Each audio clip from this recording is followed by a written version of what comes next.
मित्रों, इस संसार में रहने वाले प्रत्येक मनुष्य की बस यही कामना होती है कि जीते जी उसे संसार के समस्त प्रकार के सुख मिले और मरने के बाद उसे मोक्ष की प्राप्ति हो। किंतु सभी के साथ ऐसा नहीं हो पाता है।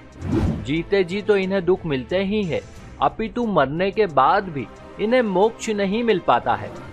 किंतु मित्रों, शिव पुराण हमें भोग और मोक्ष के संदर्भ में 10 ऐसे रहस्य उद्घाटित करता है जिनका पालन करके कोई भी मनुष्य एक साथ भोग तथा मोक्ष दोनों फलों की प्राप्ति कर सकता है। तो आइए एक बार विस्तार से प्रकाश डालते हैं शिव पुराण में बताए गए उन 10 बिंदुओं पर। नमस्कार और एक बार फिर स्वागत है आप सभी का आपके अपने वीडियो कलश यूट्यूब चैनल पर।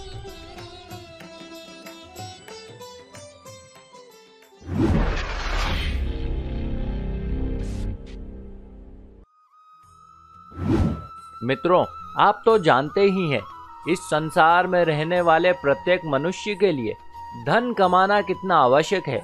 वर्तमान युग में धन के बिना कुछ भी संभव नहीं है।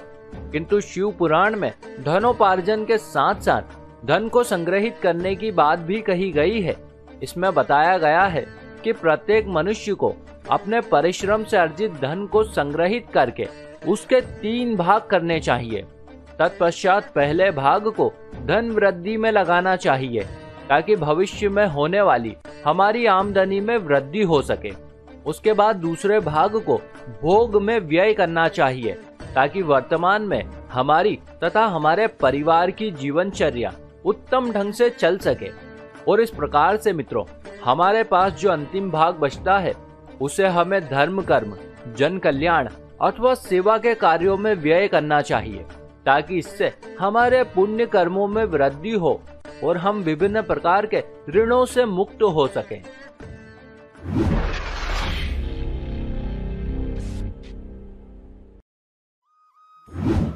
मित्रों, आपको तो पता ही है, हम मनुष्यों के लिए क्रोध कितना अधिक हानिकारक है। क्रोध की दशा में हमारी सोचने समझने की शक्ति अर्थात हमारा विवेक नष्ट हो जाता है, जिससे कि हमारे समक्ष विभिन्न प्रकार के संकट खड़े हो जाते हैं और हम बिना बात के ही अपने मित्रों को अपना शत्रु बना बैठते हैं। इसी वजह से शिव पुराण हमें सदैव क्रोध ना करने का संदेश देता है। यह हमें बताता है कि हमें आत्मचिंतन करके क्रोध का त्याग करना चाहिए ताकि किसी भी दशा में हमें क्रोध ना आए। किंतु फिर भी यदा कदा कभी क्रोध आ भी जाए तो इसी दशा में हमें कोई भी वचन नहीं बोलना चाहिए, क्योंकि जब हम क्रोध अथवा आवेश में आकर अपने मुख से कोई ऐसा वचन बोल देते हैं जो सुनने वाले को अप्रिय लगता हो, तो फिर वो व्यक्ति भी ऐसी ही प्रतिक्रिया व्यक्त करता है, जिसे सुनकर हमारा क्रोध और भी अधिक बढ़ जाता है, जिससे कि बाद में हमें बहुत ही पछतावा होता है।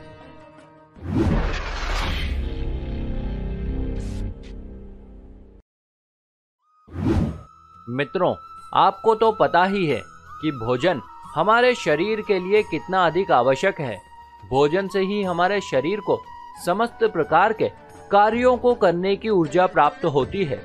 किंतु क्या आपको पता है कि कई बार ये भोजन हमारे लिए हानिकारक हो जाता है और हमारे शरीर में पहुंचकर विभिन्न प्रकार के रोगों को जन्म देता है। और वैसे भी अब तो आधुनिक विज्ञान भी इस बात की पुष्टि कर चुका है कि खान पान अथवा भोजन की अधिकता हमें रोगी बना देती है। संभवतः इसी वजह से शिव पुराण में बताया गया है कि कई बार हमें भोजन का त्याग अथवा व्रत करना चाहिए, क्योंकि व्रत करने से हमें जो ऊर्जा मिलती है वो भोजन से मिलने वाली ऊर्जा से कहीं अधिक बढ़कर होती है। किंतु फिर भी यदि कोई मनुष्य ऐसा ना करे तब भी उसे वर्ष में एक बार आने वाले महाशिवरात्रि के व्रत को अवश्य ही करना चाहिए, क्योंकि इस व्रत से हम मनुष्यों को भोग तथा मोक्ष दोनों प्रकार के फलों की प्राप्ति होती है। साथ ही साथ इससे हम भगवान शिव की कृपा के पात्र भी बन जाते हैं।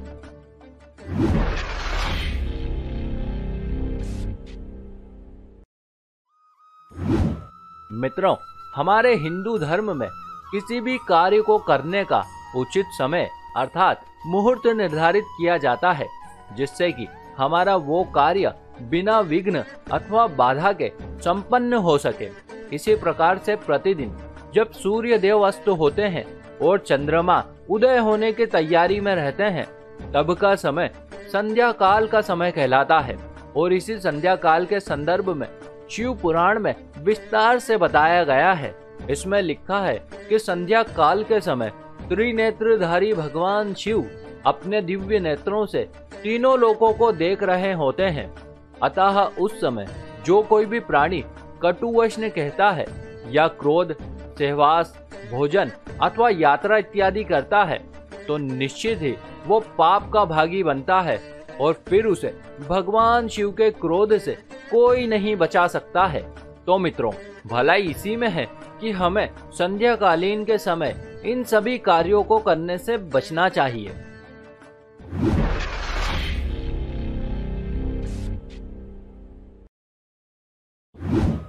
मित्रों, किसी भी मनुष्य के लिए झूठ बोलना बहुत ही आसान होता है। कई मौकों पर आप झूठ बोलकर आसानी से पल्ला झाड़ सकते हैं, किंतु क्या आपको पता है, आपके द्वारा असत्य वचन कहने से किसी अन्य का अहित हो ना हो, किंतु आप स्वयं का अहित अवश्य ही कर बैठते हैं, क्योंकि जो मनुष्य जैसा कहता है वैसा ही वो हो जाता है। यदि आप झूठ बोलते हैं तो आप एक झूठे मनुष्य हो जाते हैं। और कई ज्ञानियों ने कहा है कि असत्य मनुष्य को अधर्म, अहंकार और अंधकार की ओर ले जाता है, जहां से लौटना बहुत ही मुश्किल होता है। इसीलिए शिव पुराण कहता है कि किसी भी मनुष्य का सबसे बड़ा धर्म है सत्य बोलना और विकट से विकट परिस्थिति में सत्य का साथ देना। बस तभी मनुष्य उपलब्धियों को प्राप्त हो सकता है।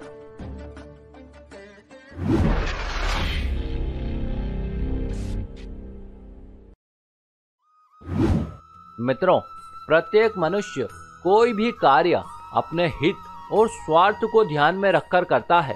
इसी वजह से उसका फल भी उसे सीमित मात्रा में ही प्राप्त होता है।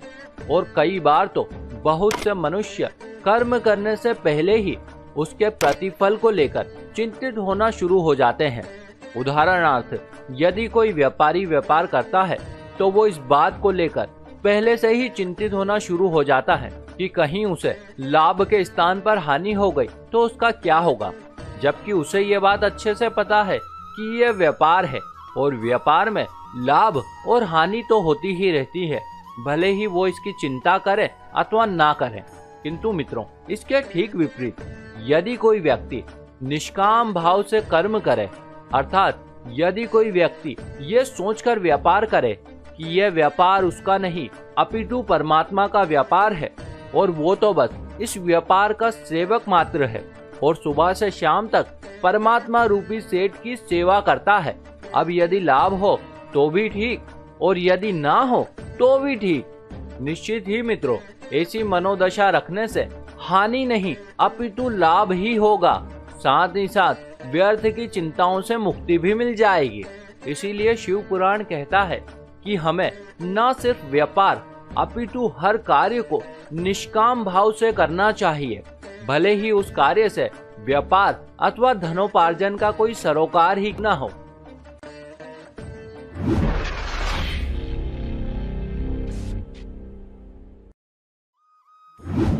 मित्रों, यदि ध्यान से देखा जाए तो किसी भी मनुष्य के लिए सबसे बड़े दुख का कारण उसकी असीमित इच्छाएं होती है।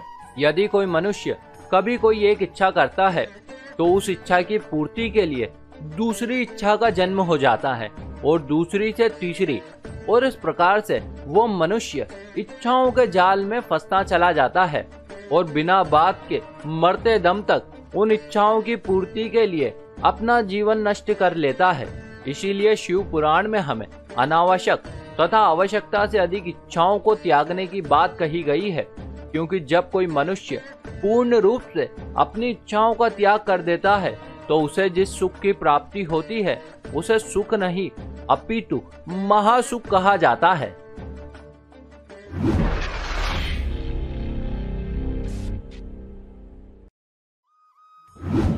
मित्रों, इस संसार में कई मनुष्य किसी न किसी व्यक्ति, वस्तु अथवा परिस्थिति से आवश्यकता से अधिक आसक्ति या मोह लगाए बैठे हैं और यही मोह उनकी असफलता और दुख का कारण भी बनता है। उदाहरणार्थ, यदि कोई व्यक्ति अपनी प्रेमिका से मोह लगा ले तो फिर उसे अपनी प्रेमिका के आगे संसार के सारे सुख व्यर्थ ही प्रतीत होने लगेंगे। यदि प्रेमिका खुश रहेगी तो वो भी खुश रहेगा और यदि प्रेमिका दुखी हो गई तो वो भी दुखी हो जाएगा और यदि कभी प्रेमिका छोड़कर चली गई तो वो दुख के सागर में डूबकर मर ही जाएगा। इसीलिए शिव पुराण हमें मोह का त्याग अर्थात निर्मोही रहकर जीवन यापन करने की सलाह देता है, क्योंकि जब आप पूर्ण रूप से निर्मोही हो जाते हैं तब ही आप केवल परमात्मा के मोह में उतर पाते हैं और वो ना ही कभी आपको दुखी होने देगा और ना ही कभी आपको छोड़कर कहीं जाएगा। तब आपको सही अर्थों में आनंद और सच्चे सुख की प्राप्ति होगी।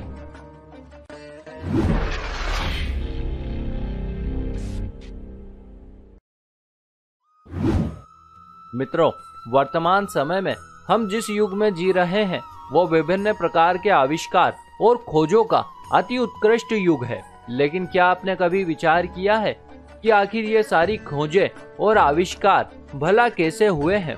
इनके पीछे कौन सी शक्ति काम कर रही है? वैसे इसका जवाब शिव पुराण में पहले ही दिया जा चुका है। इसमें बताया गया है कि किसी भी आविष्कार अथवा खोज के पीछे कल्पना शक्ति काम कर रही होती है। संभवतः इसीलिए भगवान शिव कहते हैं कि ज्ञान से अधिक कल्पना का महत्व है। हम जैसी कल्पना अथवा विचार करते हैं वैसे ही हो जाते हैं और इसी आधार पर आदिदेव महादेव ने योग और ध्यान की 112 विधियां विकसित की थी। अतः मित्रों, किसी भी मनुष्य को चाहिए कि वो सदैव ही बहुत ही उत्कृष्ट और सकारात्मक कल्पना करे ताकि वो मूर्त रूप में साकार होकर संसार को एक नई दिशा प्रदान कर सके।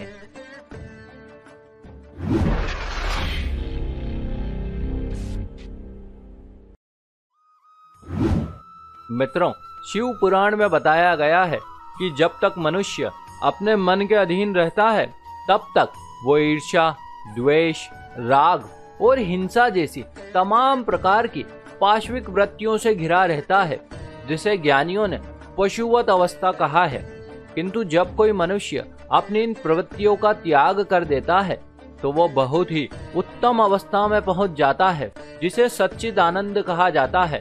लेकिन मित्रों, भगवान शिव कहते हैं कि समस्त प्रकार की पशुवत वृत्तियों से मुक्ति केवल भक्ति और ध्यान के माध्यम से ही संभव हो सकती है।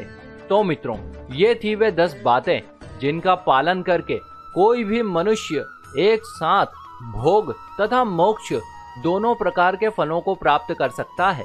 इसी के साथ हमारी ये जानकारी भी यहीं समाप्त हुई। आशा करते हैं आपको ये जरूर अच्छी लगी होगी। ऐसे और भी वीडियो देखने के लिए अभी सब्सक्राइब करें वीडियो कलश यूट्यूब चैनल को। साथ ही साथ इस वीडियो को ज्यादा से ज्यादा लोगों के साथ शेयर करें और अब से आप हमें फेसबुक पर फॉलो करना ना भूलें ताकि चारों ओर धर्म रूपी प्रकाश फैल सके। आप सभी मित्रों का बहुत बहुत धन्यवाद।